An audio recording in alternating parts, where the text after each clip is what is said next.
Lightning flashed behind the windows of Cauldron Lake Lodge. Tor Anderson laughed and held the steel hammer above his head. Nurse Sinclair was trying to calm him down without success.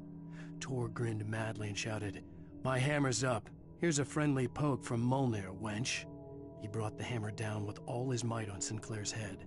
"We're on a comeback tour, baby."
Oh, great. Another cable car.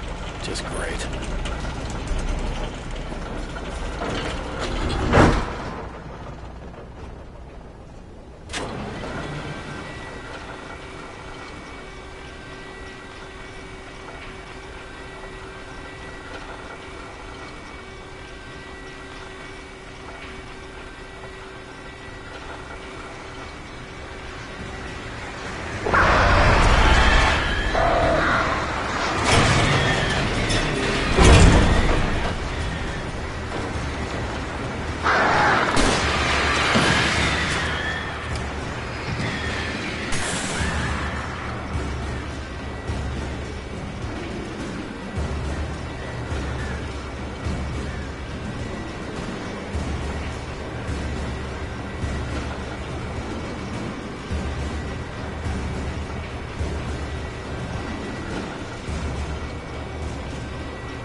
Mott had checked all of Stucky's rental cabins. There had been no sign of the Wakes. It was dark when he'd found their car parked at the end of the road by Cauldron Lake. It made no sense. They must have taken a wrong turn, but there was no sign of them, and the car had been there for hours already. Frustrated, Mott stood on the rotten ruin of the footbridge that had once led to Diver's Isle before it sank beneath the waves years ago. The boss wouldn't be happy.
could see Cauldron Lake. I thought I could make out the spot where the island and the cabin had been.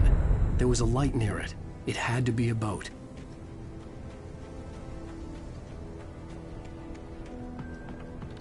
I was close now. I had to get there fast.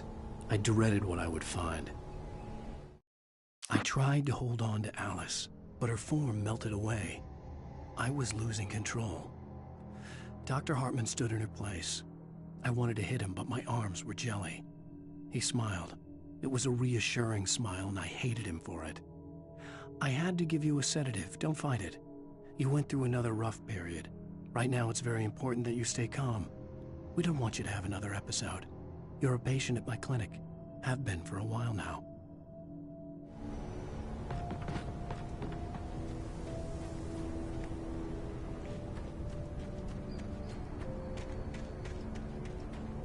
Wait!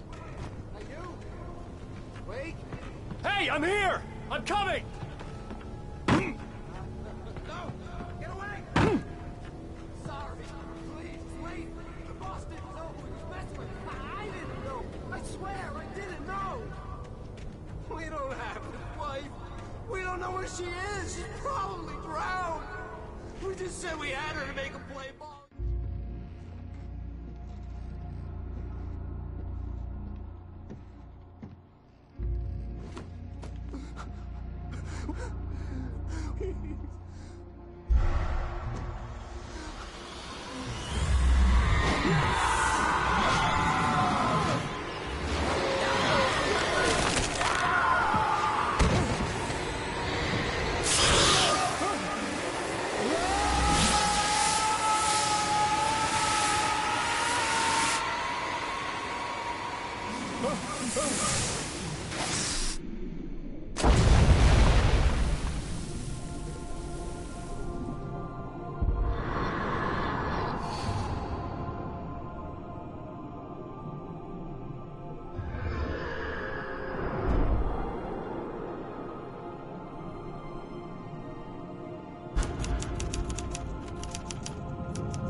Previously on Alan Wake, I'm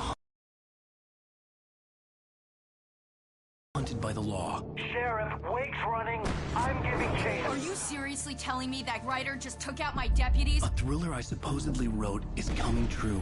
The genre of the story seems to be shifting. It's turning into a horror story. I was told that Alice had been kidnapped, but that was a lie. We don't have his wife. We don't know where she is. Her purported kidnapper was eaten up by the dark presence before it attacked me.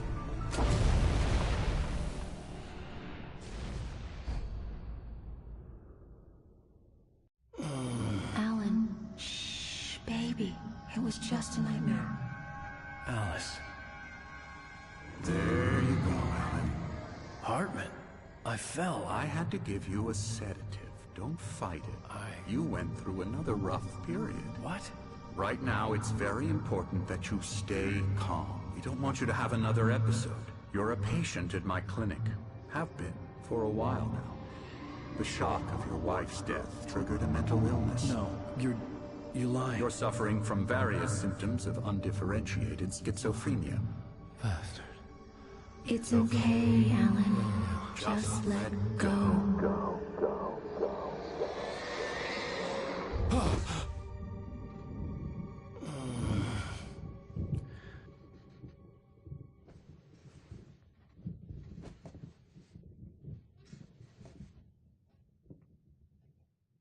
I felt groggy. Whatever Hartman had bumped in me was making me numb. I felt like this was happening to someone else. Someone I was watching on television. I couldn't think. Couldn't focus. There were only empty sheets of paper here. No manuscript pages.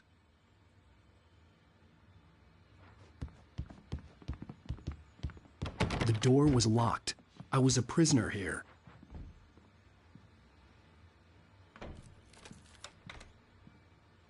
Good evening, Alan. Are we feeling better now? Feeling calm? Yeah. I see you brought your pet gorilla with you. So sure, I'm calm. I get the message. Loud and clear. Why, right. That's the spirit. You're being very brave, Alan. I understand you're confused. I would be more concerned if you weren't suspicious of me. I don't blame you for it. Big of you. Now, why don't you come with me? We'll reacquaint you with my clinic and go over everything you might have forgotten. Little walk and some fresh air? Yes, it will do you good. This corridor is for patients. Most of them aren't here right now. Jack took them out for a fishing trip, except for the ones who are particularly vulnerable, of course.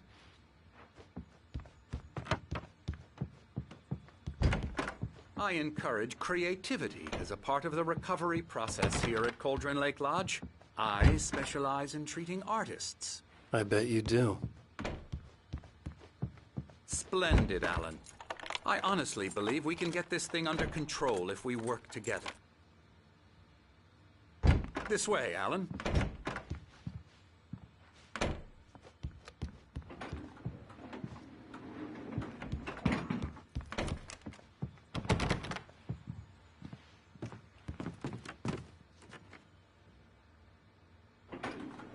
Now, Alan, from past experience with you, I know I need to get right into the heart of the matter as quickly as I can after an episode. So I'm just going to say this. Alice is dead. No. You're in a very vulnerable state until you understand and accept this. Alice drowned, and you couldn't face that. You're suffering from hallucinations, paranoid delusions, unusual thinking, an obsession about light and darkness, a feeling that everything revolves around you, your thoughts and dreams. Your mind has constructed an elaborate fantasy scenario in which your writings are affecting reality. She has been kidnapped and supernatural forces of darkness are trying to stop you. We go this way, Alan. I wasn't ready for another shot, so I went along with it. He had to be lying. But under the influence of the drug he had given me, I had to fight not to believe his words. It's all in your head. You've been making it up. Apart from the tragic accident with your wife, no one has been killed. Your delusions are just a manifestation of your subconscious mind trying to protect you from the too painful truth.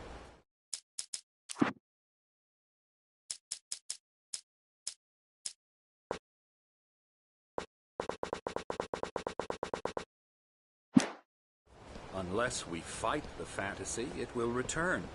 I know the instinct is to resist me, but think about it. Doesn't this make far more...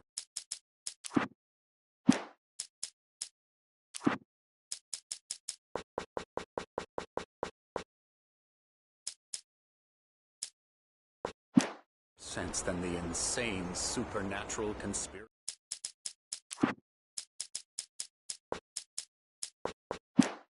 You have concocted in your mind? You're a skeptic by nature, Alan. We both know this. Everything can be explained logically.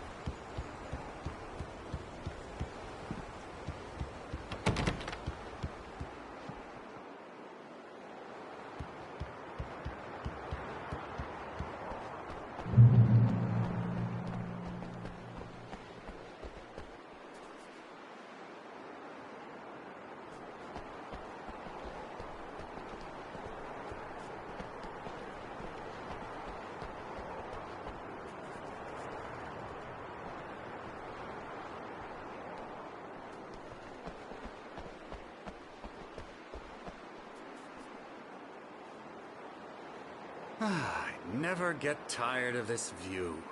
Very inspiring, isn't it? Cauldron Lake spread below us. I could see Mirror Peak on the other side of the lake. I thought I could make out the spot where Diver's Isle had been when I arrived with Alice. Now there was nothing but waves. It seems there's a storm coming. Funny, I don't recall there being a mention of that in the weather forecast. Well, no matter. This way. Follow me. Alan, what I'm telling you is good news. Right now, we're in control. Every time you have a relapse, it gets more and more difficult to resurface from the dark depths of your imagination. Not surprising, considering your profession. Imagination is what you work with. After all your nightmares, this should come as an immense relief to you. If it doesn't, why is that? Because I'm lying? Or because you don't want to admit that you're not well? It's very natural for you to think of me as your enemy. It's part of the illness. I let him talk. After all, Hartman I'm the obviously one loved trying his to own bring you voice. out of the His world words of echoed constructive madly reality. inside my head. But I I can't dug my do nails it into by the palms of my myself. hands to stay You need focused. to work with me.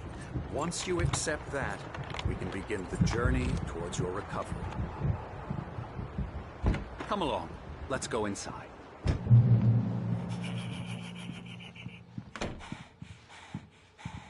Now, here's the entrance to the office wing. That's for staff only. You were impressed by my trophies when you first arrived here. I do love to hunt. The great outdoors, man versus nature. It's wonderful stuff. Pretty damn wonderful, yeah. Scary, scary, scary.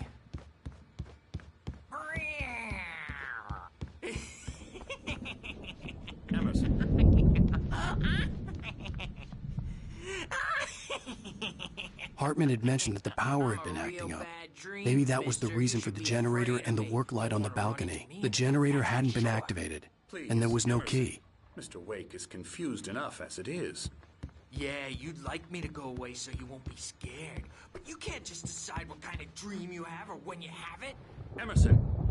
Okay, sorry. Ew.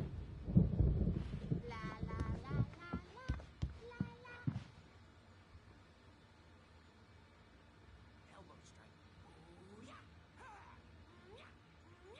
I'll get him to the head.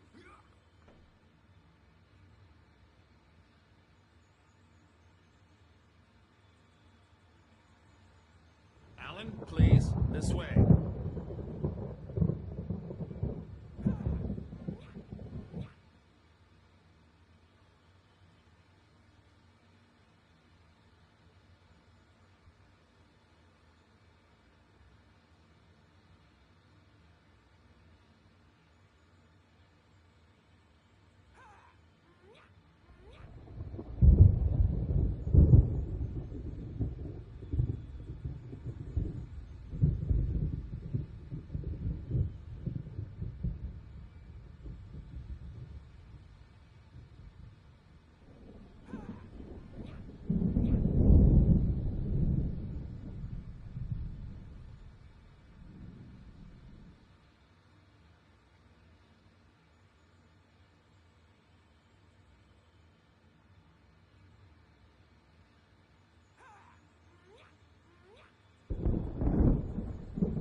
might have noticed the typewriter in your room.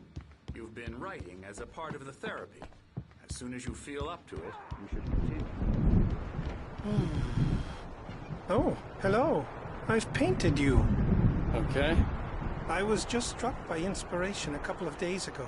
Dr. Hartman wanted me to paint landscapes, and that's what I was doing. But now I've been doing these things, a lot of them. The images just keep coming. Dr. Hartman likes them. He has them in his office. Yeah? He's very proud of me. He says I'm getting much better. I think I'm getting better. Well, I guess I'd better start wrapping this up. The storm is almost here. Look at that. I'd hate to be out there tonight.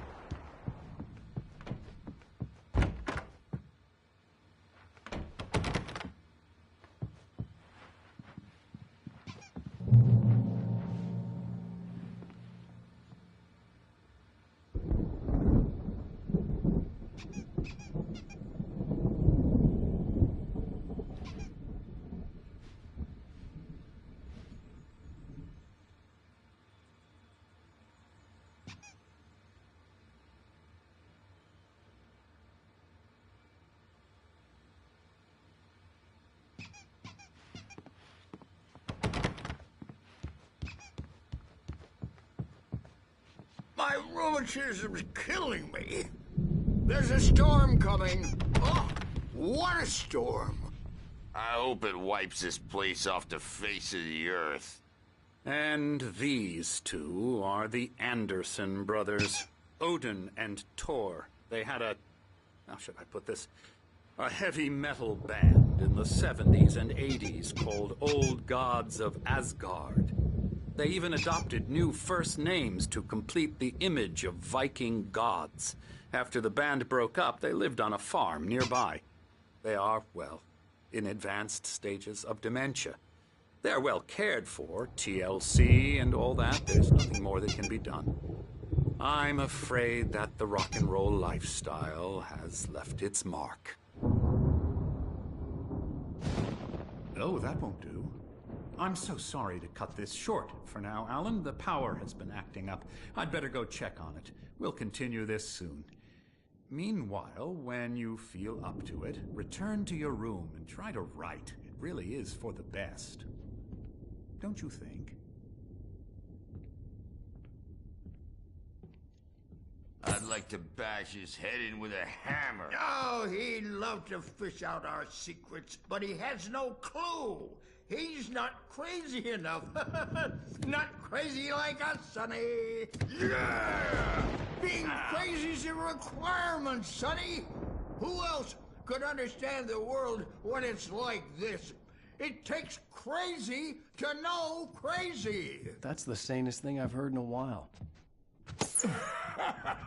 Zane! You're all right, Tom. Hey, we like him, don't we, bro? He's got to go to the farm. The Anderson farm. Valhalla! We wrote it all down, lest we forget. A crash course. All you need to know to get your head right. You need to find the message. Here, Sonny, here's something for you. Gave me a rash, but I kept it safe from these bastards.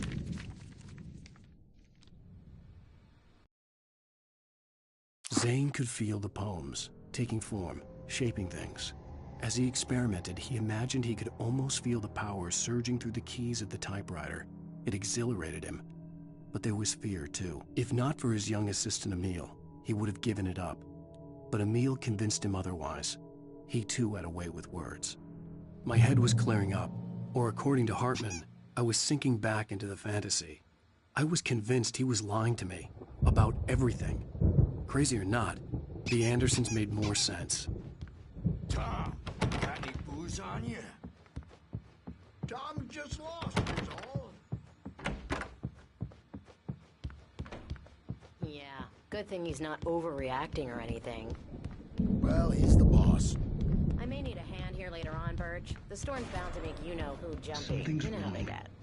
I'm not myself. It's hard to think, but there's a shadow inside my head. I can only focus on writing. Everything else is a blur. I'm trapped in this cabin. Have been for days, but it's always dark outside. My editor is real. I saw her again. She's not human. It's not human. A dark presence is wearing the old woman's face. She was covered in clinging shadows.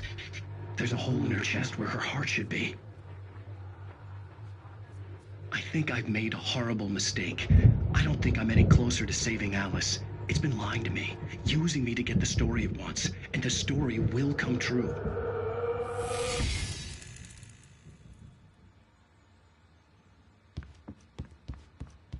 Hey, Wake, why don't you humor Dr. Hartman and give the writing a shot, huh? Typewriter's in your room.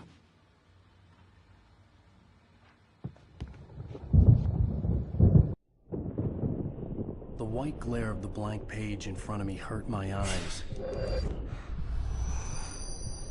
My hands began to shake uncontrollably. Everybody, calm down. Put that down. Bert, I need help. Hey, Wake, you stay here. I'm gonna go see what's up. You just keep doing what you're doing. Be cool, okay?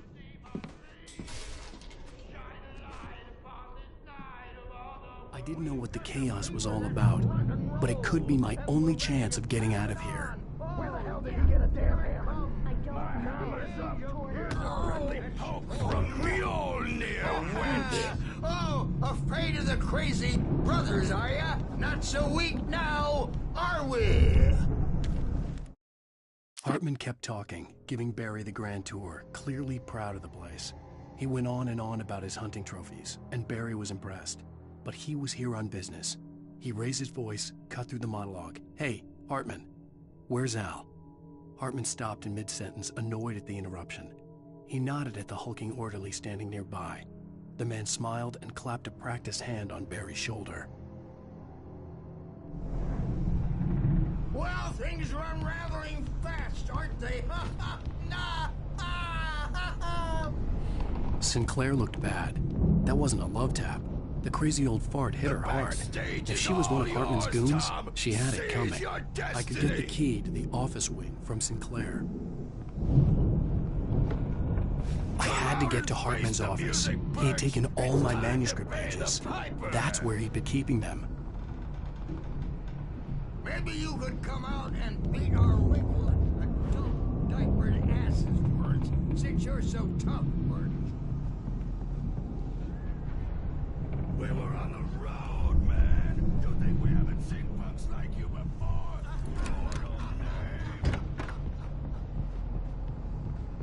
The markings on the tape said they were recordings Hartman had made at the sessions with his patients. I saw Alice's name on one of them. For a moment, I couldn't breathe right. Now, Mrs. Wake, can you tell me about Alan's problems? He's more and more out of control all the time. The parties, he's so angry all the time. He's getting violent. Do you mean with you? No, not with me. No, never. Sometimes I almost wish Alan would take a swing at me, because at least that'd lead to a conversation he couldn't just march out of. But no. Alan doesn't really sleep. And the work, well, he's not writing. At all. He sits there for hours and just gets more and more frustrated. And I can't talk to him. Yes. Tell me, Mrs. Wake. What would you say to him if he'd listen? I don't know. I want to say, I look at you, and it's not you. Just some stranger who resembles you. Looking out from behind your eyes, and I don't like that guy much.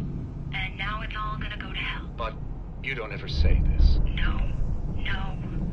I've tried, but he's not listening. He's too deep in his own problems, always going on about something else. I'm so afraid I'm gonna lose him, and we're not even talking anymore. He doesn't let me in anymore. He just keeps me in the dark. I'm so alone here, even when he's home. Please help me, Doctor, because I'm at my wit's end. Well, if you you can just get him here, I'll absolutely do my very best. Yeah, but Doctor, you need to be careful with him. He's not just going to listen to you and cooperate. He's the most stubborn man I've ever met. Well, I'll be sure to bear that in mind. Hearing her voice, what she was saying made me happy and sick and guilty all at once. Worst of all, I recognized the words. The phone call from her. It had been a cut-up of this. Just a recording. Hartman wasn't happy. Mott could see it in his eyes. He quickly lowered his own. He had made a mess of it, and he knew it. The shame of failure was hard to bear. He hadn't expected Wake to say he needed more time, and he blurted out 2 days, less than Wake had asked for to show him who was in charge. But that wasn't part of Hartman's plan.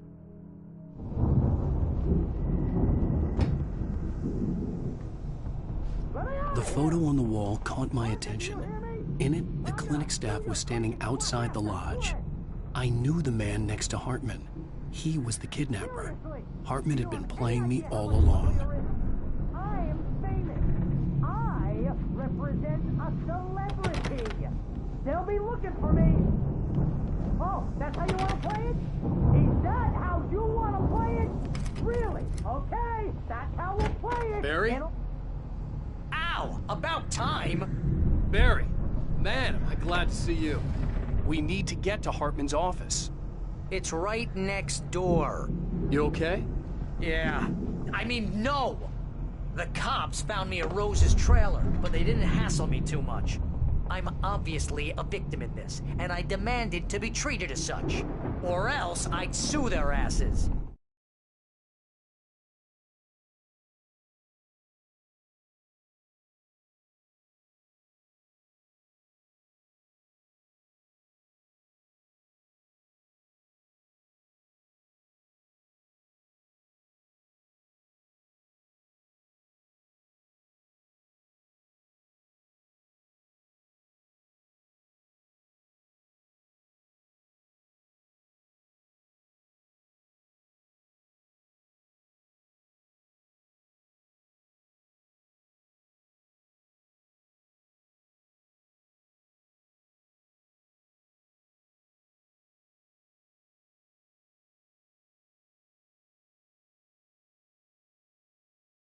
Speaking of asses, that Fed gave me a real hard time, but I had no clue where you were. That guy's crazy, Al. But he let me go, and then I get a call from Hartman, that son of a bitch, who tells me you're here, and I should come pick you up, but when I got here, 2 goons clobbered me and stuck me in there. What's with the cutout? I stole it from the diner to piss off Rose after what she did to us. That'll teach her. Yeah, that's a harsh punishment. Come on, pal, we gotta get going.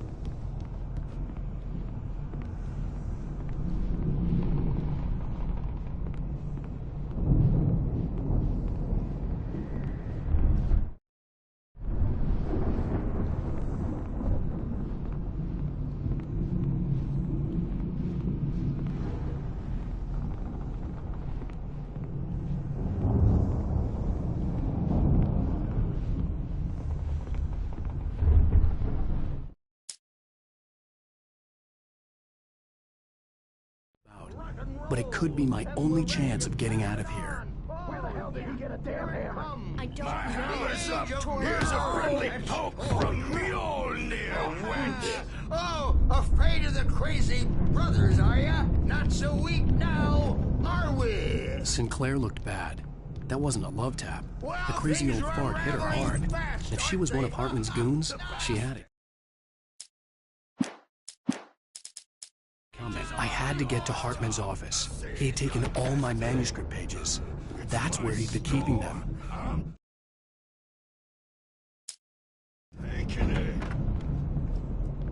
The markings on the tape said they were recordings Hartman had made of the sessions with his patients. I saw Alice's name on one of them. For a moment, I couldn't breathe right. All the time.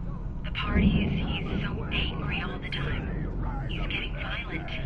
Do you mean with you? No, not with me. No, never. Sometimes I almost wish Alan would take a swing at me, because at least that'd lead to a conversation he couldn't just march out of. But no,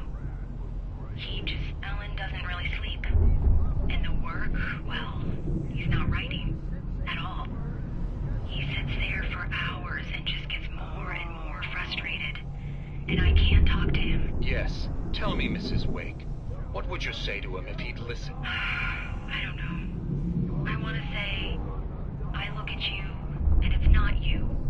Just some stranger who resembles you. Looking out from behind your eyes. And I don't like that guy much. And now it's all gonna go to hell. But you don't ever say this. No. I've tried, but he's not listening. He's too deep in his own problems. Always going on about something else. I'm so afraid I'm gonna lose him. And we're not even talking anymore. He doesn't let me in anymore. He just keeps me in the dark. I'm so alone here, even when he's home. Please help me, Doctor, because I'm at my wit's end. Well, if you can just get him here, I'll absolutely do my very best. Yeah, but Doctor, you need to be careful with him. He's not just going to listen to you and cooperate. He's the most stubborn man I've ever met. Well, I'll be sure to bear that in mind. Hearing her voice, what she was saying made me happy and sick and guilty all at once. Worst of all, I recognized the words. The phone call from her. It had been a cut-up of this. Just a recording.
The photo on the wall caught my attention.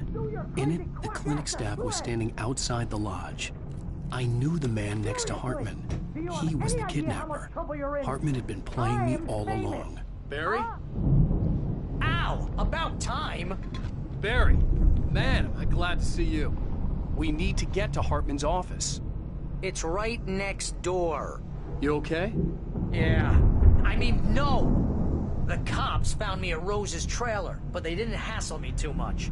I'm obviously a victim in this, and I demanded to be treated as such. Or else I'd sue their asses.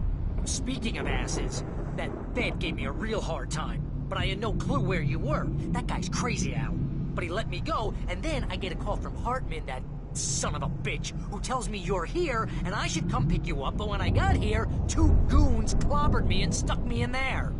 What's with the cutout? I stole it from the diner to piss off Rose after what she did to us. That'll teach her. Yeah, that's a harsh punishment. Come on, pal, we gotta get going.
were all the pages I had on me.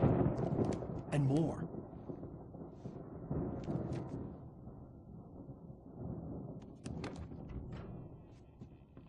Alan, please.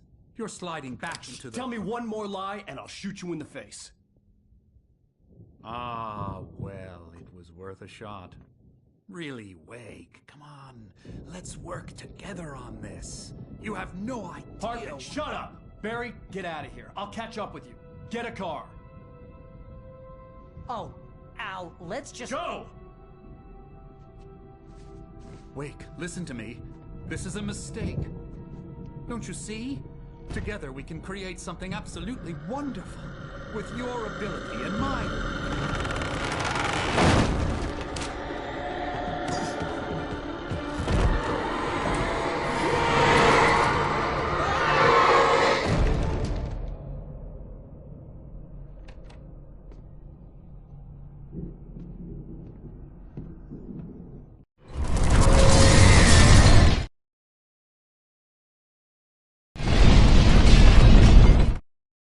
Hartman followed the fall of Alan Wake with his binoculars. When the Rider hit the water, he ordered Jack to take the boat to him. The spot was easy to see in the dark, even with all the extra lights in the boat. The flare floated and kept burning even in the water. Jack turned the radio louder as the engine sputtered. The music was rough and clanking, something the Anderson brothers would no doubt have enjoyed. But Hartman chose to ignore it. Wake was finally within his reach. I had to find a way out.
Hartman knew he was no creator. He had no ambitions on that front, and he certainly didn't want to end up like every artist he had worked with here, damaged in ways that were hard to describe, or worse. It was enough for Hartman to maintain creative control and provide direction, to be a producer. That was what most of these people were in need of anyway. Of course, suitable subjects were few and far in between.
found the car, but the gate's locked. You're gonna have to go through the hedge maze over there.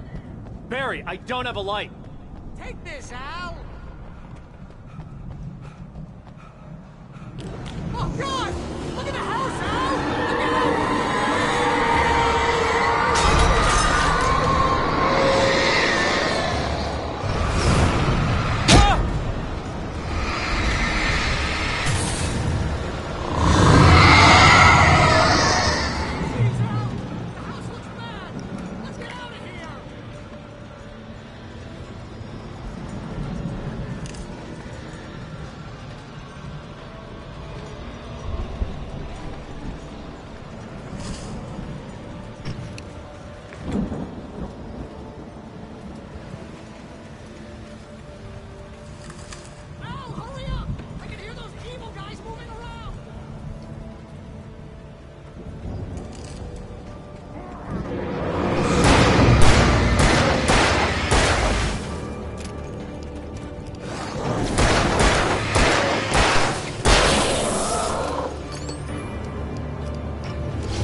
I stared at the Viking paraphernalia that littered the area, surrounding an unlikely centerpiece. A full-size stage complete with an impressive sound system with all the trimmings, including a dragon. It took a special kind of crazy to build something like this in a remote field. When the sky split open with a deafening boom and the music started blasting, it felt strangely appropriate.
Hartman hurried down the corridor.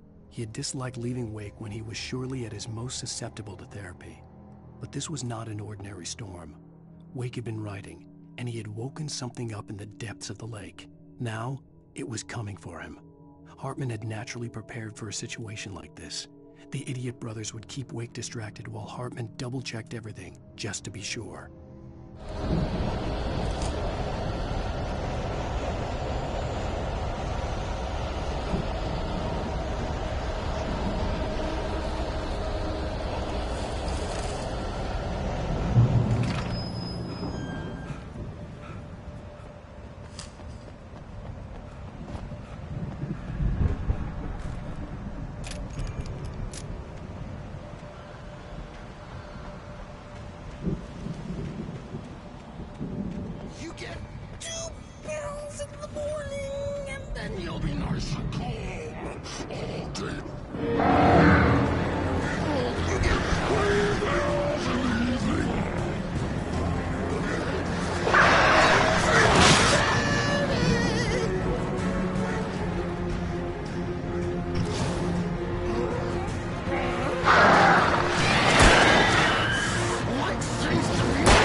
Mott knew that Wake was smarter than him. Wake had more money, a beautiful wife, everything. And Hartman said Wake was important. That made him better than Mott. But Mott was calling the shots now. He'd expected Wake to whimper and grovel, but instead, he seemed willing to fight. Mott knew he'd gotten under Wake's skin. If only Mott actually had his wife. The thought made him shiver.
For the moment, Barry was just glad he had survived the fall.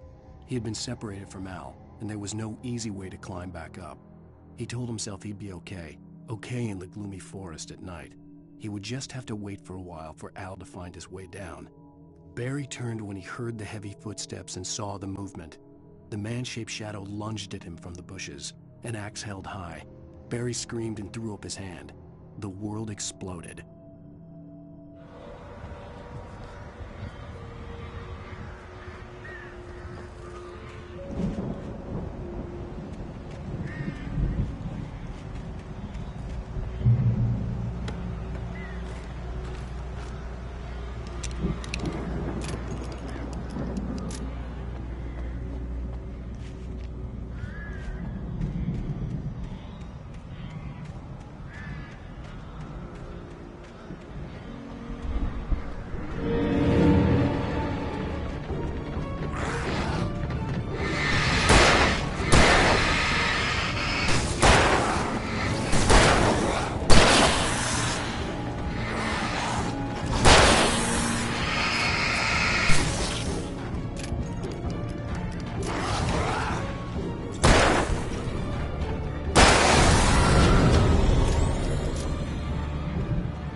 Hartman watched as Wake's features slackened. The man was bullheaded, no doubt. Even lying on the bed, he'd almost broken Hartman's nose the second time. But with a little time, he could break Wake down, give him proper direction. Wake was easily the most promising subject he'd had. Well, since Tom, really. Sleep well, Alan, Hartman whispered with a smile. Let me take care of you. He sniffed hard to clear his throbbing nose, swallowed blood, and barely tasted it.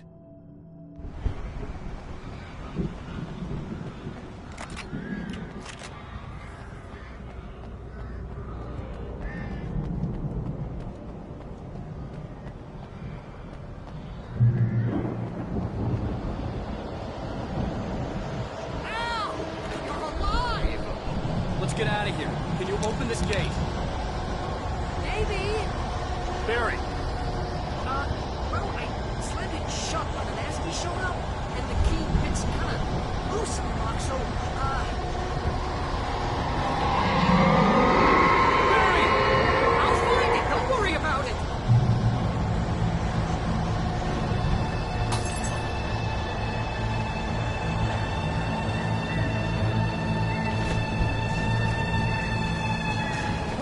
Barry? I'm on it! I'm on it!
Tell me we're headed for the nearest "You're now leaving Bright Falls. Come back soon" sign. We're going to the Anderson farm. I knew you were gonna say something like that. You know what? You owe me big time for this. When this is through, if we make it, I don't care what anybody says, I'm done with darkness. You're gonna buy me a tanning bed as a gift, and I'm gonna live in it.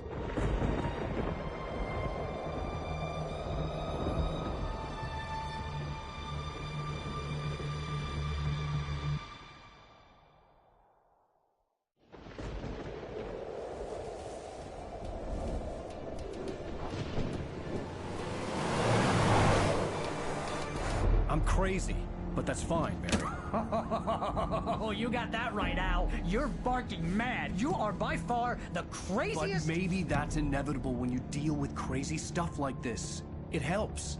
This is happening, Barry. Alice, they never had Alice. She's trapped in the darkness at the bottom of the lake, but she's not dead. Al, how can you know that? I know, Barry. I can... Al, No, listen. I can bring her back. I can find her.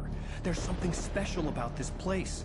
The lake, it does something to the works of art created here. It makes them come true.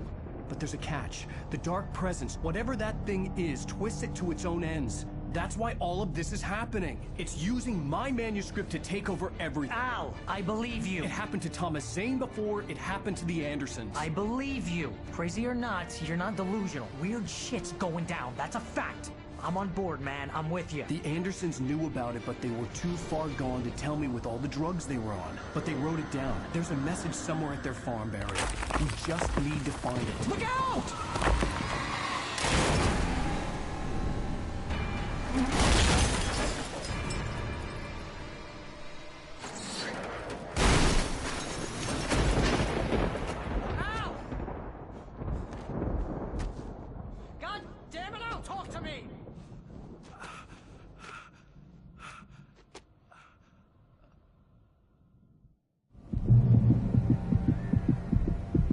I had lost my gun in the crash. Barry was nowhere to be seen.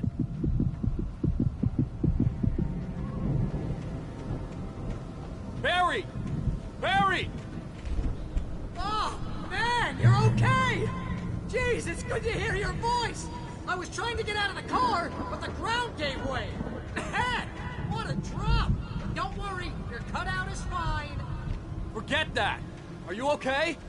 I hit some bushes, didn't get a scratch. There's no way you can climb down, though. It's like a sheer wall. Al! There's something moving down here! Barry, it's a taken! Use a flare, Barry! Yeah! Barry, are you alright? I'm good, Al! I'm great! Guess you never messed with anyone from New York City before, huh? You have to find your way around to the farm, Al. I'll be waiting! Barry, just wait for me, okay?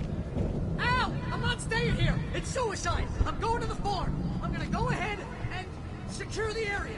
You can catch up. Don't worry about it. I'm on the case. Now he's Rambo. This would turn into a disaster if I didn't catch up with Barry.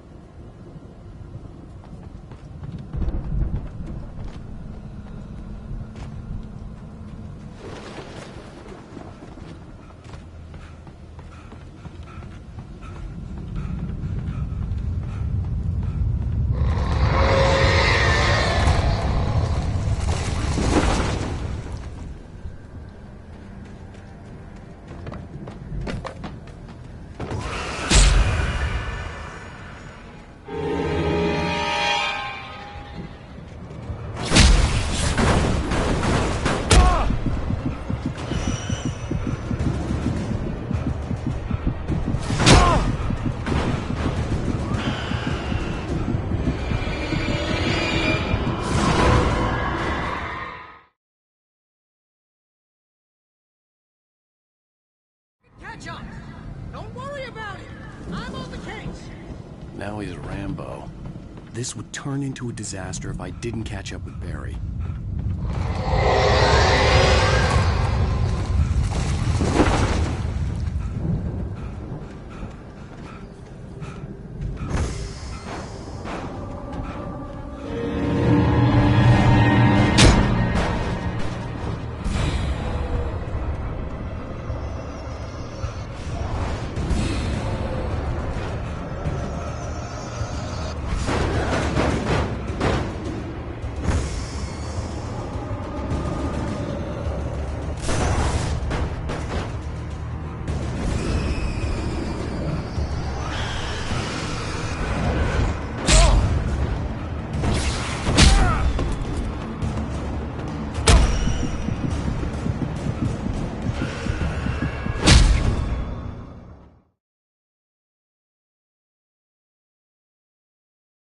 Catch up. Don't worry about it. I'm on the case. Now he's Rambo. This would turn into a disaster if I didn't catch up with Barry.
he stopped the car at the Anderson farm, Walter felt relieved.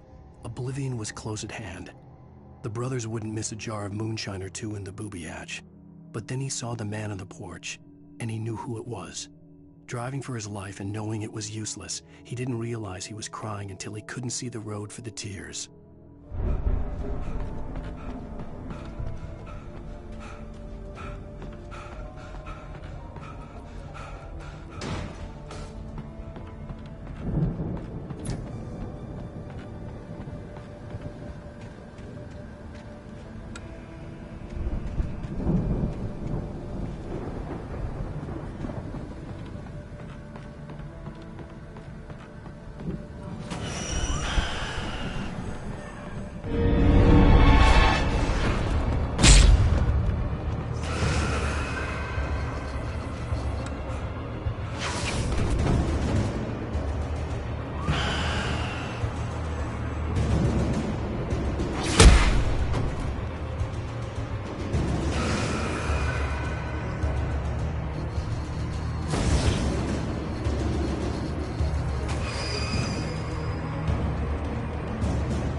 I needed a light to destroy them to get through.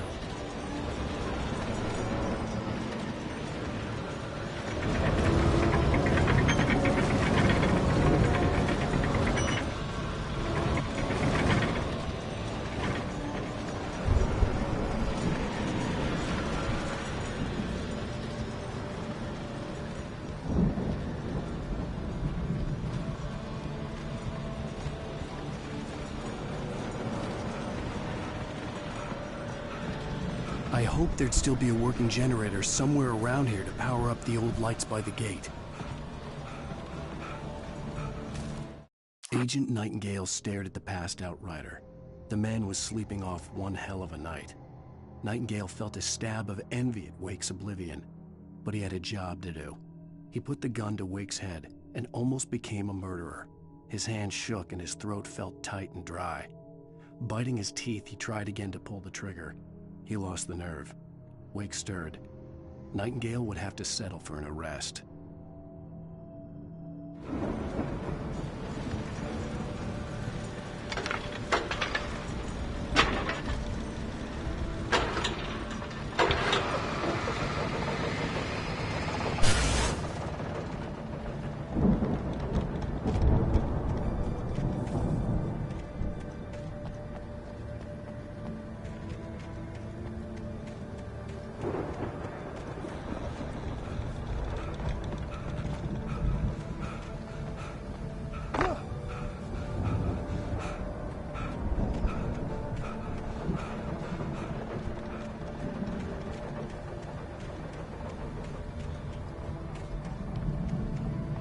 I could sense the movement in the woods ahead.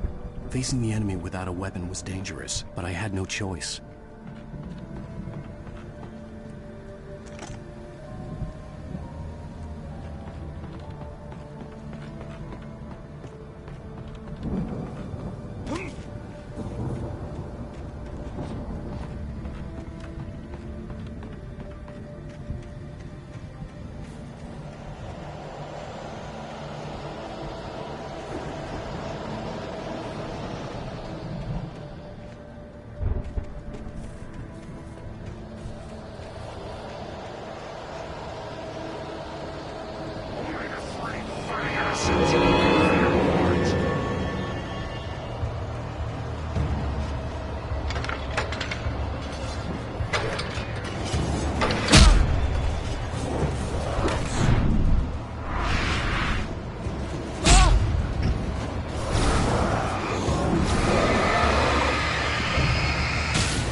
I could sense the movement in the woods ahead.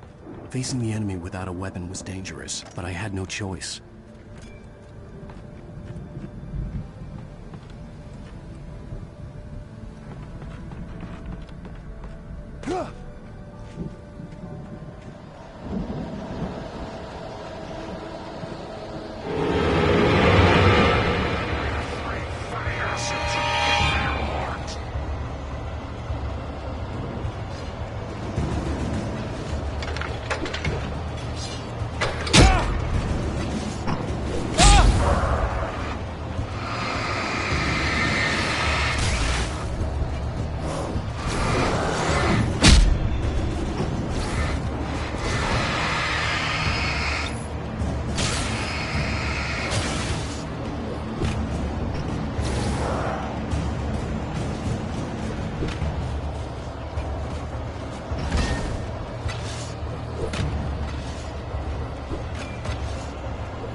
I could sense the movement in the woods ahead. Facing the enemy without a weapon was dangerous, but I had no choice.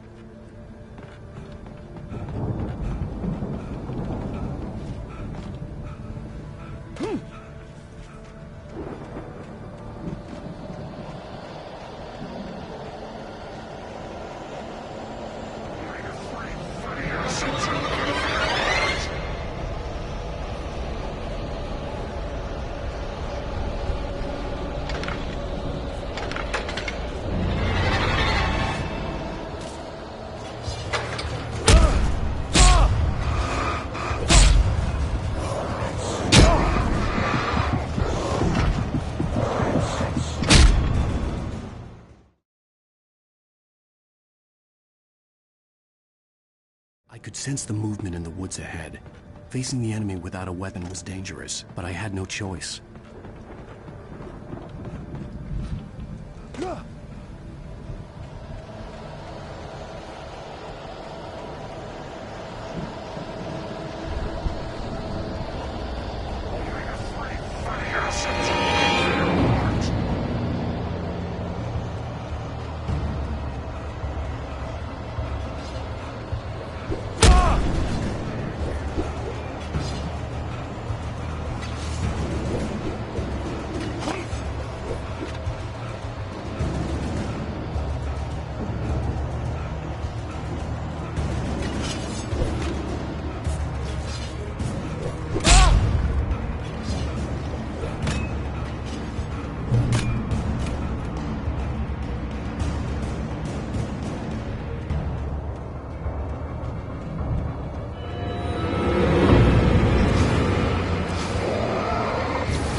Was driving away from the farm, headed in the same general direction as I was. For all I knew, it was Barry, caught in the consequences of leaping before looking.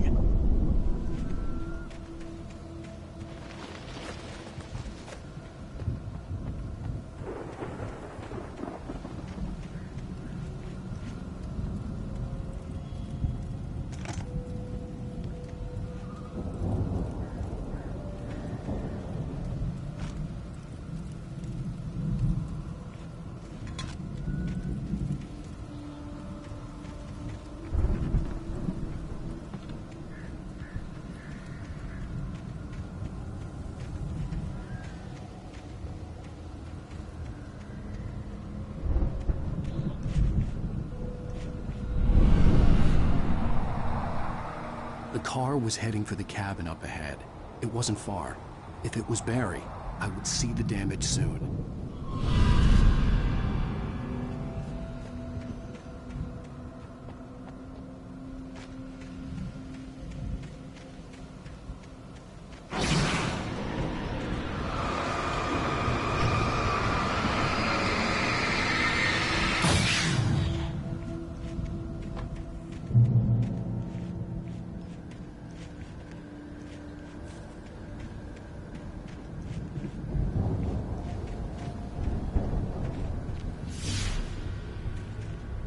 I'm trying to deliver each page to the right time and place.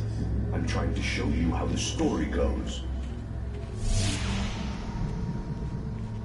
I had seen glimpses of the light before. I had seen it in my dream. It was a strange spaceman or a diver in a bulky suit. He was the one who'd been placing the pages on my path. The dark presence followed the choreography laid out to it in the manuscript, growing stronger and stronger, moving like a storm from one scene of destruction to the next. But it was still bound to follow the story and chained to the dark place it came from. When the story reached the end it longed for, it would finally be free.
The storm raged on as the Anderson brothers walked unsteadily away from the clinic with the other patients in tow, knowing that this time they wouldn't return. The darkness around them seethed with horrors, but Tor and Odin were unafraid. Their eyes glinted with guile. They knew every secret path, and there was blood on their hands. They had fought these shades before.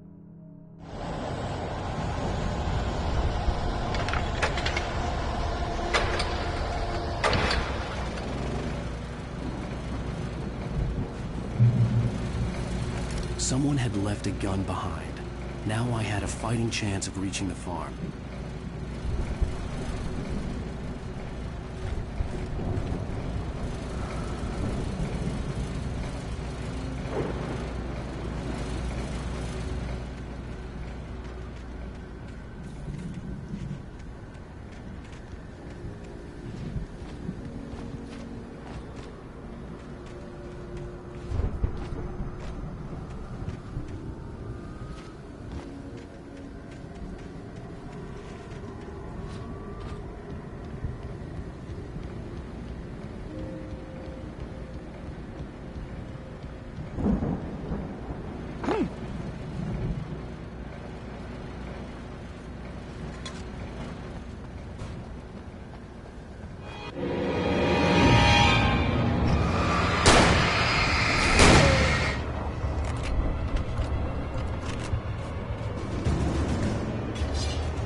Hello? Anybody here? Barry! No! Danny, you're not! Please! The front door was What are locked. you? No! Don't! I'm sorry!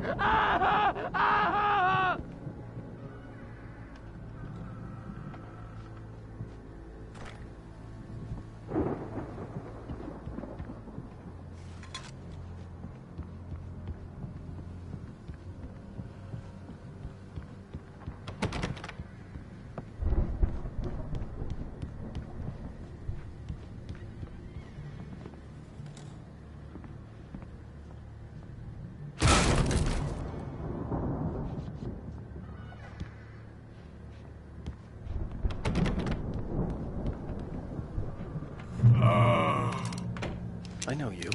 You were in jail the other day. I went to the farm again for the moonshine, you know? It makes you see. They're not gonna miss it. They're in the loony bin.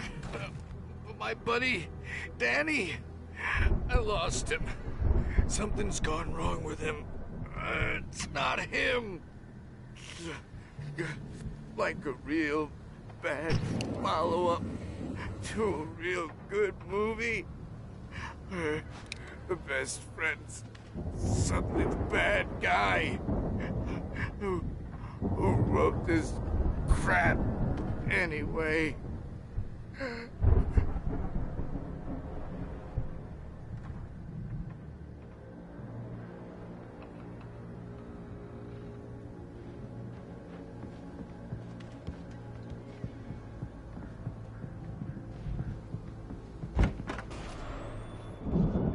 I've run through every possible course in my head. If I continue like the Dark Presence wants me to, the story I'm writing won't save Alice. It's a horror story, and it's going to kill her, and me, and everybody in this town. No one will survive. Darkness will consume everything. This is what it's wanted all along. It will be free, unstoppable. It used Alice to get to me, dangled her in front of me to keep me going. It was never going to release her. I'm going to change this. I'll escape. I've written myself into the story. I'm now the protagonist. This feels like a terrible risk, but it's the only way to save Alice. I'll be bound by the events of the story just as much as anyone else who's been woven into it. The story must stay true for this to work. There have to be victims along the way, near escapes, cliffhangers. In a horror story, it can't be certain that the hero will succeed or even survive. He almost has to die. I'll write my own escape into the story next. I need help. Zane's going to be the one who'll help me. I'll make it happen.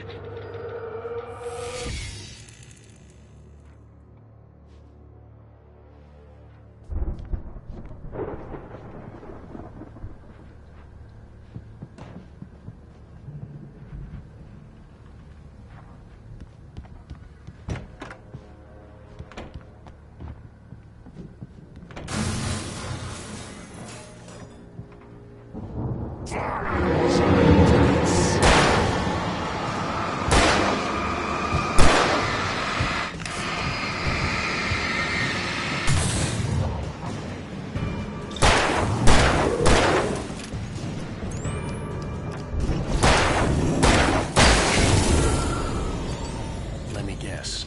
Danny, huh?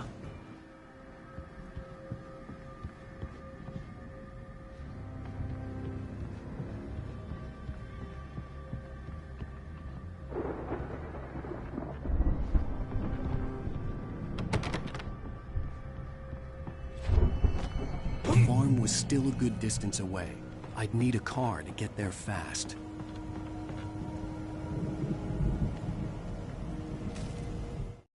For a moment, Hartman considered strangling the idiot. Mott was mean-spirited, but easily manipulated, an emotional infant who lived for his approval. Wake, by contrast, was a far more difficult subject. Mott had given him too much leash. In 2 days, who knew what could happen? Hartman would have to find a way to rein him in, and quickly.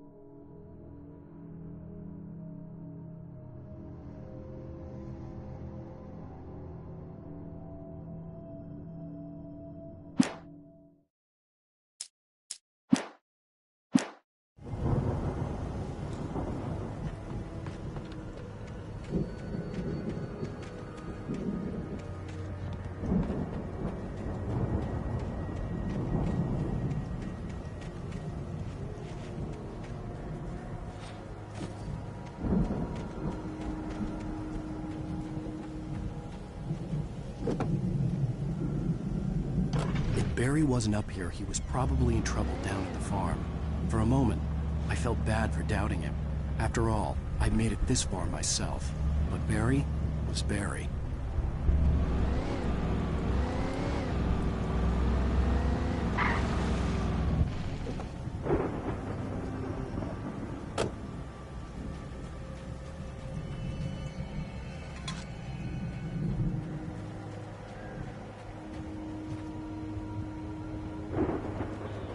I could go it on foot, but I'd make better time in a car.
Well, as I'm sure everyone's noticed, that storm we all felt coming is finally here.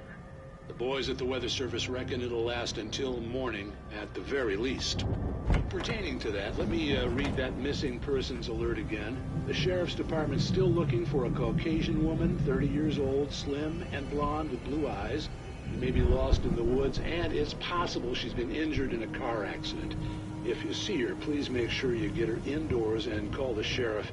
It's bad weather to be caught out in, so if you see someone in the area who maybe looks a little confused, give him a hand, all right? This is Pat Maid on KBF-FM, hoping you're all safe and warm tonight.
I'd known the brothers used to be some kind of rock stars, but it hadn't really sunk in until I saw the stage.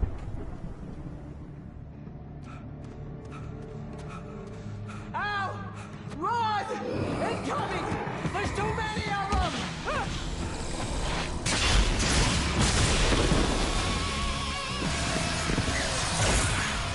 God damn!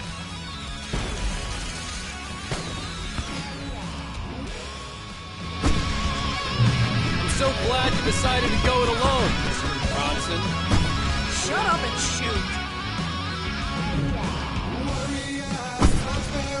Ow! We have to fight them off! I can set off more of the fireworks from here and help you out! Hey, ow! Did you notice there's a lot of ammo and stuff around? This place is stopped! Ow! Hold on! I'll try to get the stage lights on!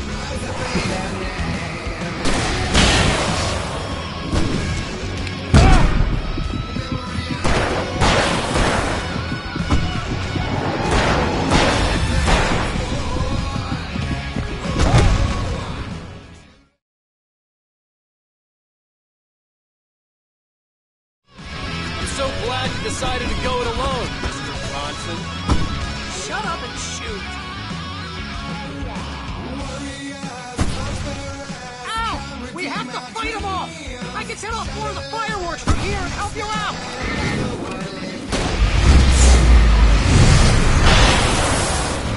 Hey, ow! Did you notice there's a lot of ammo and stuff around? This place is stocked!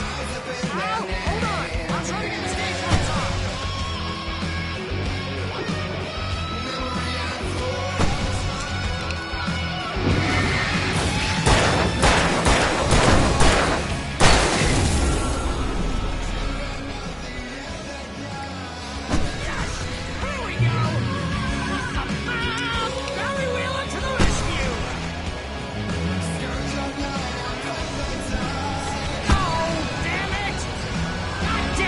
Century wiring! Hang on out! I'll get my working again! I'm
Falls, rock and roll capital of America.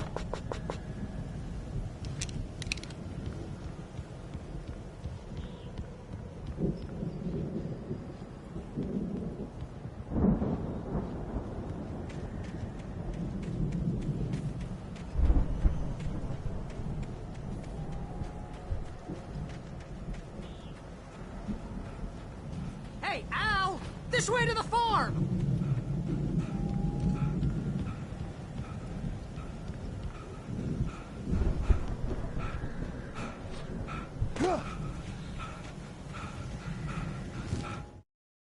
Deputy Mulligan tuned Thornton's chatter out. He didn't think riders were particularly useful people, and a huge manhunt for one stuck him as idiotic. Certainly not worth the missed opportunity for coffee and pie. It wasn't even clear what the man had done, except run from them at the trailer park. Mulligan knew he wasn't alone. The sheriff's patience with the Fed was running out.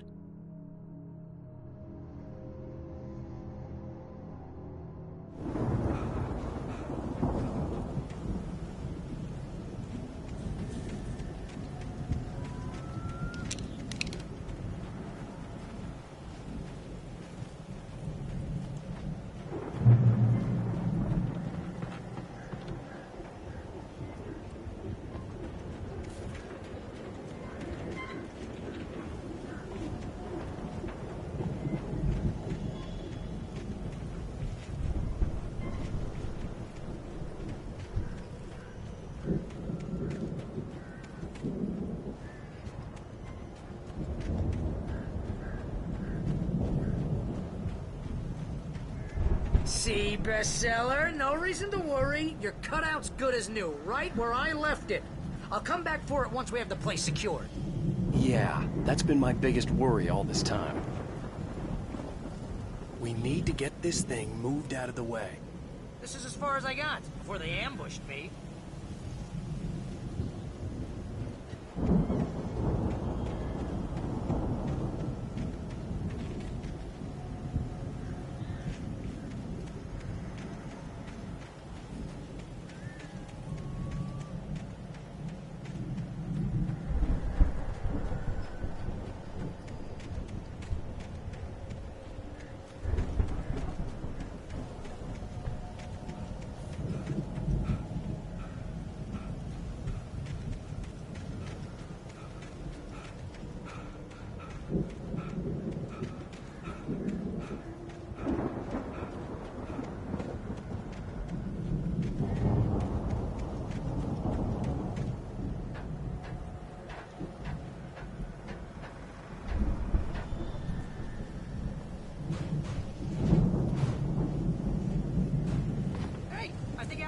Here has something to say.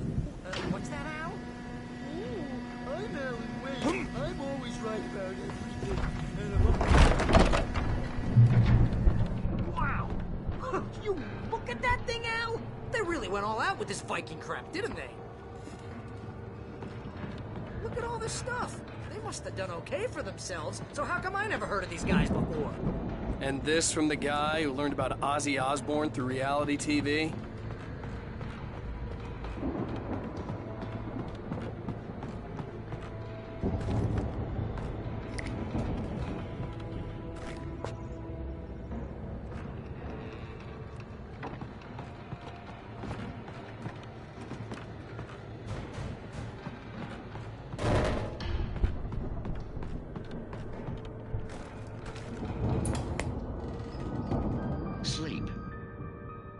Spend a third of our dreams in its soft embrace, somewhere between fantasy and Hey, oblivion. remember when I got you that gig? But Your dreams first have a real way of writing forcing job, what got themselves you into started? waking life. Was this one of your Vice episodes? versa.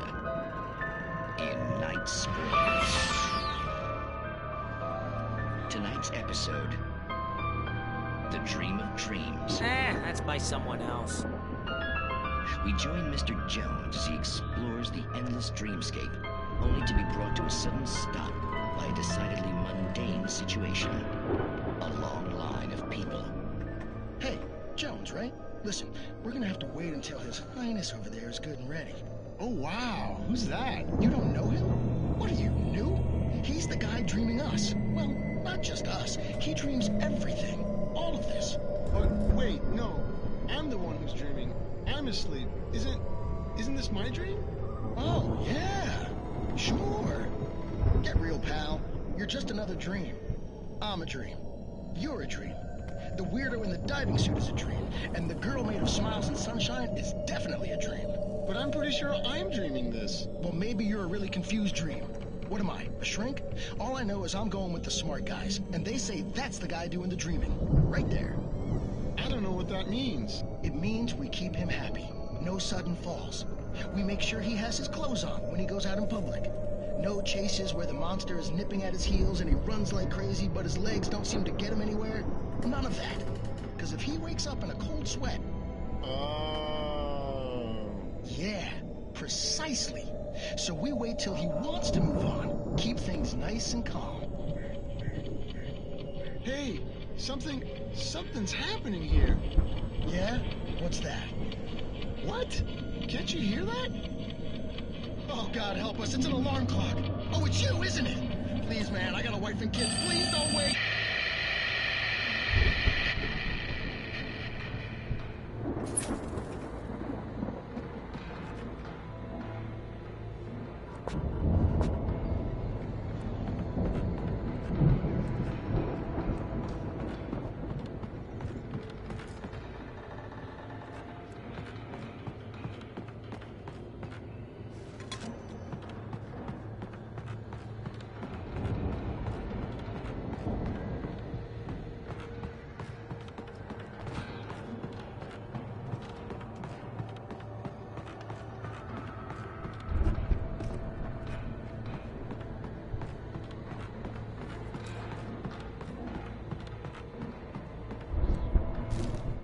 It's 1976. Madness reigns at the Anderson farm. Contrary to all logic, the headiest ingredient of their moonshine is unfiltered water from Cauldron Lake. The Andersons feel like gods. Odin can't stop laughing. He contemplates cutting his eye out. Tor runs across the field, naked, shrieking, hammer in his hand, trying to catch lightning. Their songs have power. Something ancient is stirring in the depths, coming back.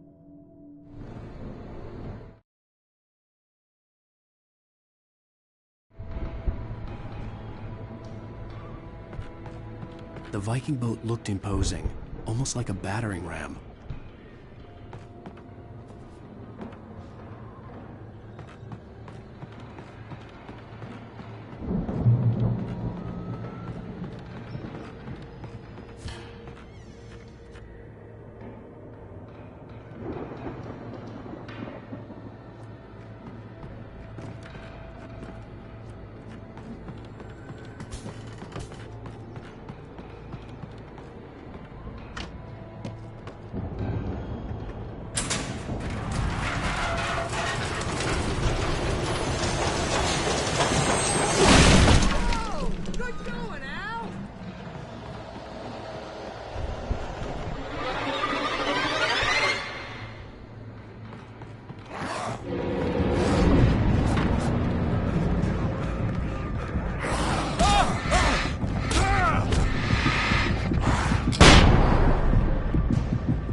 We can make it through here, Al!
geezers had quite a production going on.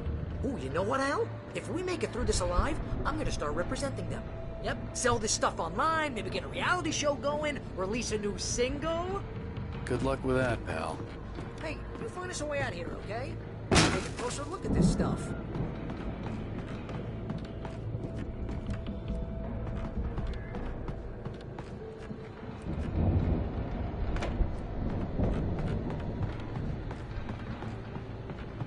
Be careful, Al!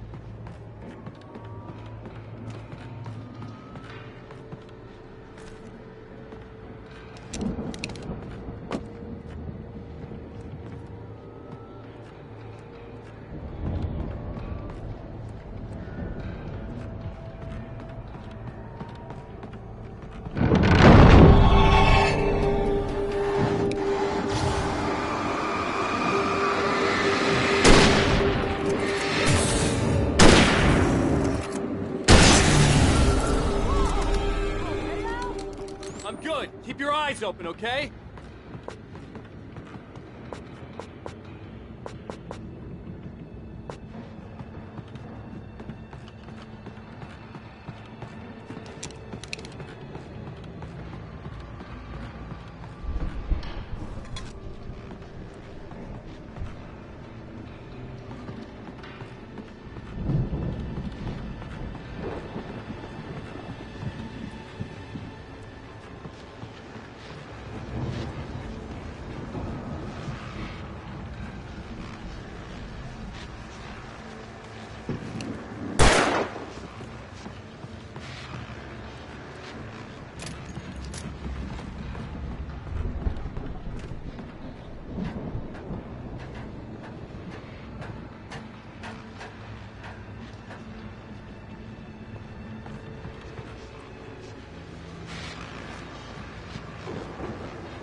As you regular listeners know, I tend to work through the night, but I'm not the only one.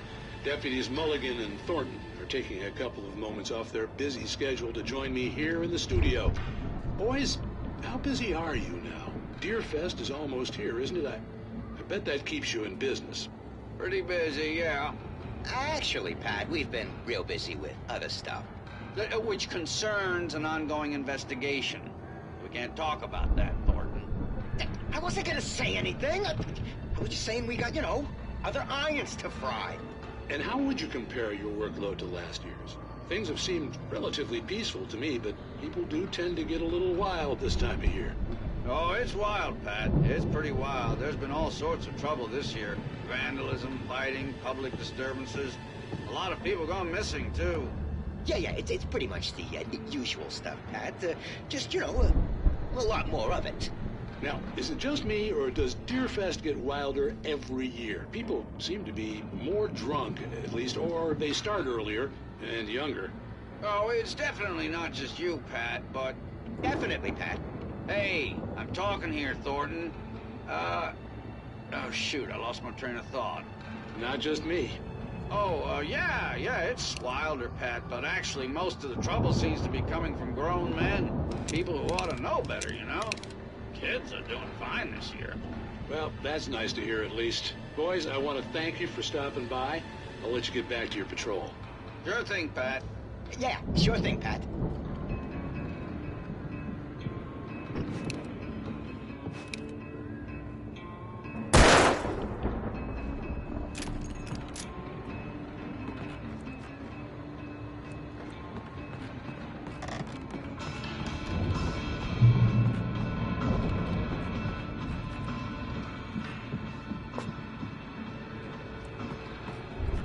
The elevator was dead. I'd have to get some power to it first.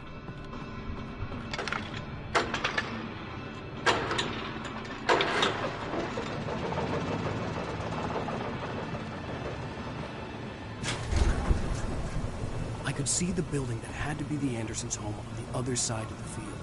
It wasn't far now. I wasn't worried about trusting the ramblings of two burned-out geriatric wrecks. They had the goods.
that you out there, buddy? Yeah, it's me. Hang on. Hey, let's go, man.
we're gonna have to work together to open this gate, Al. Looks pretty heavy. Ah! Hey, I think that's the farm on the other side of the field. We're almost there. This farm is a crazy place for crazy people. We should feel right at home then.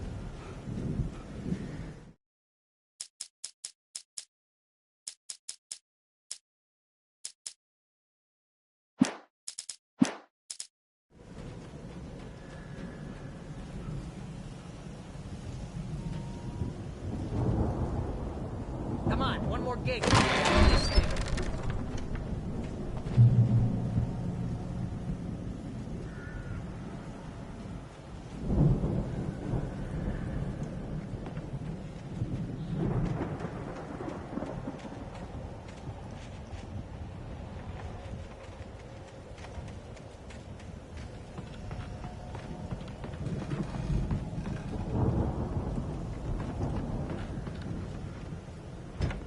Lights are out. Guess we better check the fuse box.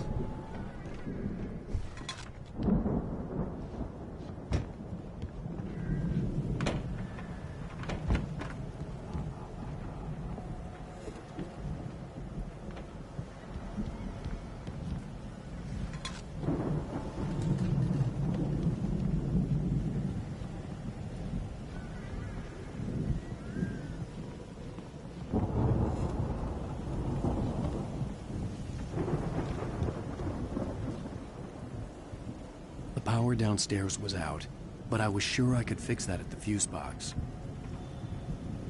The power downstairs was out, but I was sure I could fix that at the fuse box.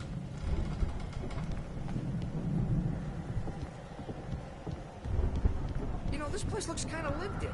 I thought the Andersons were in the booby hatch.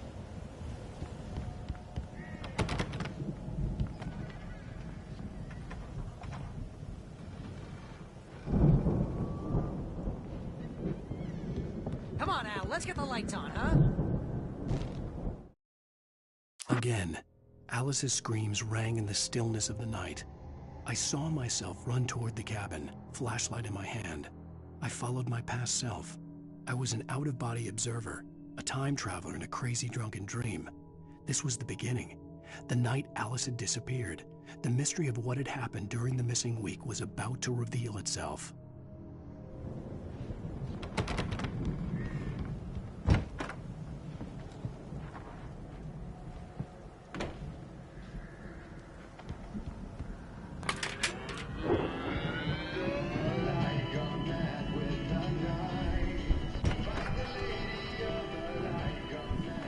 Can you hear that, Al? Music? Of course. We need to find where it's coming from. That's the message the Andersons talked about. That's the whole reason we're here. Lady of the Light? Oh, that's gotta be... What's-her-face? The crazy lamp lady from the town. Cynthia Weaver. Right. Must be.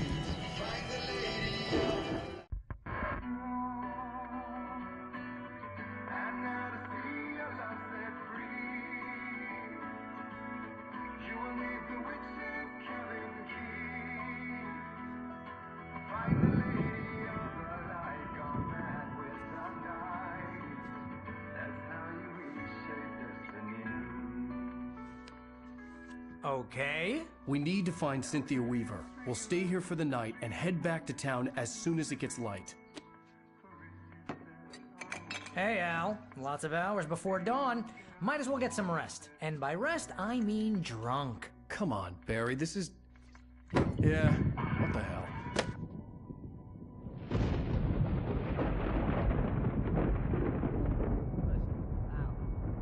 I'm sorry about this. No, seriously, because I know we don't get along, but we're gonna find her, right? And even though you're a crazy bastard, I'm gonna stick by you, no matter what, ever, Al. Sure, like a brother. I'm a writer, goddammit. Correct.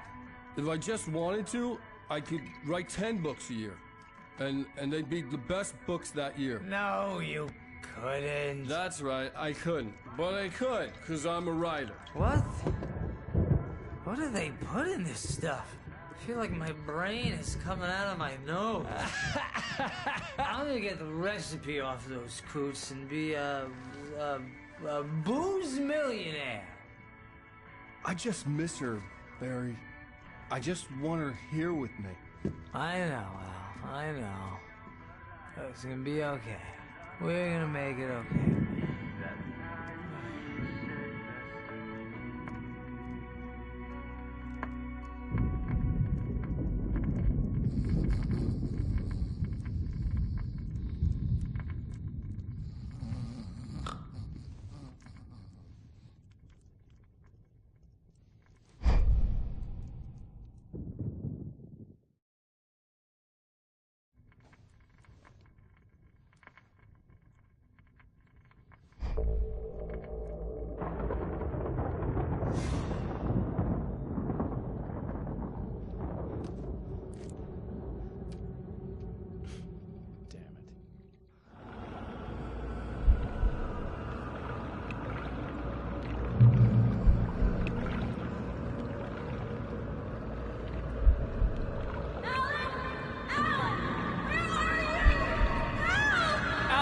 I'm coming! It's all right! I'm coming! It was a crazy, drunken dream, and yet it was more than that. It was the truth, a suppressed memory unearthed by the Andersons' moonshine. I was there, an out-of-body observer. This was the night Alice and I had arrived at Bright Falls, the night Alice had disappeared. I had a chance to find out what had happened. I remembered being surprised to see the cabin dark. Alice would have never turned the lights off.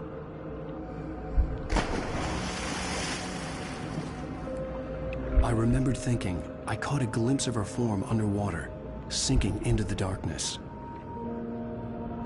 Beyond this lost memory, there was nothing.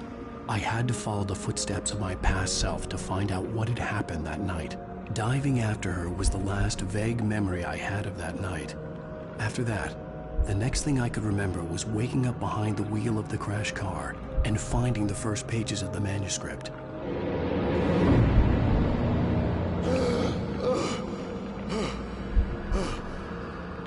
I couldn't find her in all that blackness. I must have thought she drowned.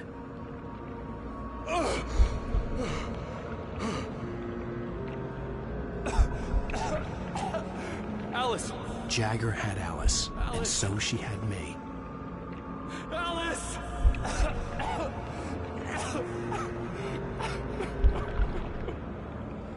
I'd been easy prey. Look at the cabin. Is there someone in the window? Alice? Maybe she didn't drown after all.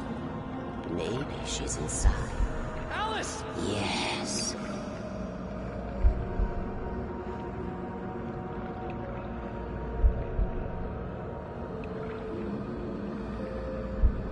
The dark presence had touched me. She had dug her nails into my brain and used me, made me her puppet.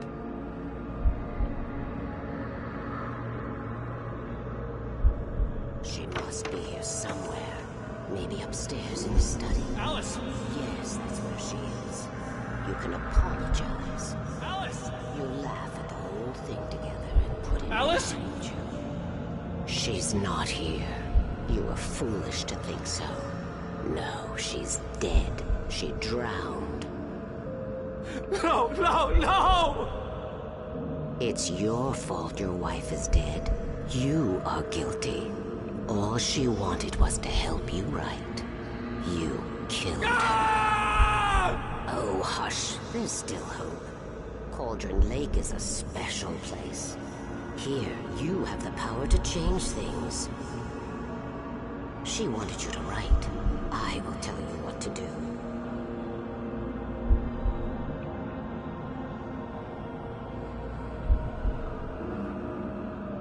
You can write her back. The story will come true, and all will be well again. She had Alice, and the manuscript was the ransom for her.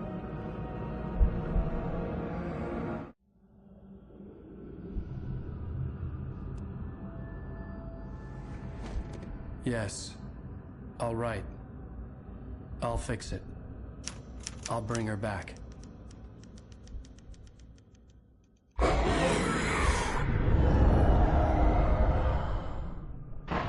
No. I wrote it. I remembered it all now. In the dark, I'd written for days, a week, almost a complete manuscript of a novel entitled Departure. Jagger had been my editor, whispering in my ear, making sure that the unfolding story would make her more and more powerful. I thought I was saving Alice. Even with the cobwebs she put in my head, some part of me had been aware enough to write my escape into the story, to bring a light into the cabin to release me before I could finish, to interrupt the horror story before the ending, where darkness consumed everything and everyone. Zane was weak and far away, but I had written him into the story, and his light had been enough to set me free. It isn't here now. I'm here because it was written. I brought the light to set you free. You must hurry. It will know I'm here. It will be back soon. It stole the skin of my Barbara a long time ago. She looks so old.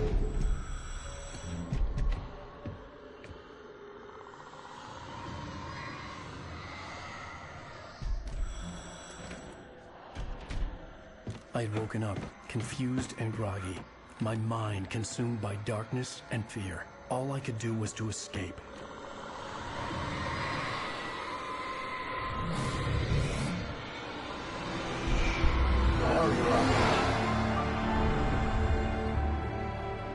The week spent in the cabin had taken its toll.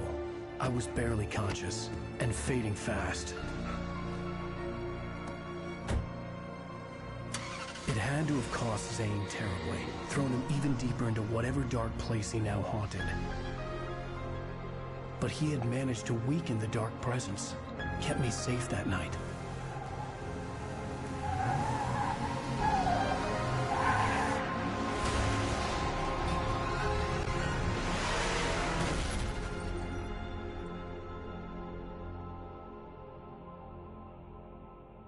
I wrote it. It's my fault. That's right, James Joyce. It's your fault, and you're gonna pay for it.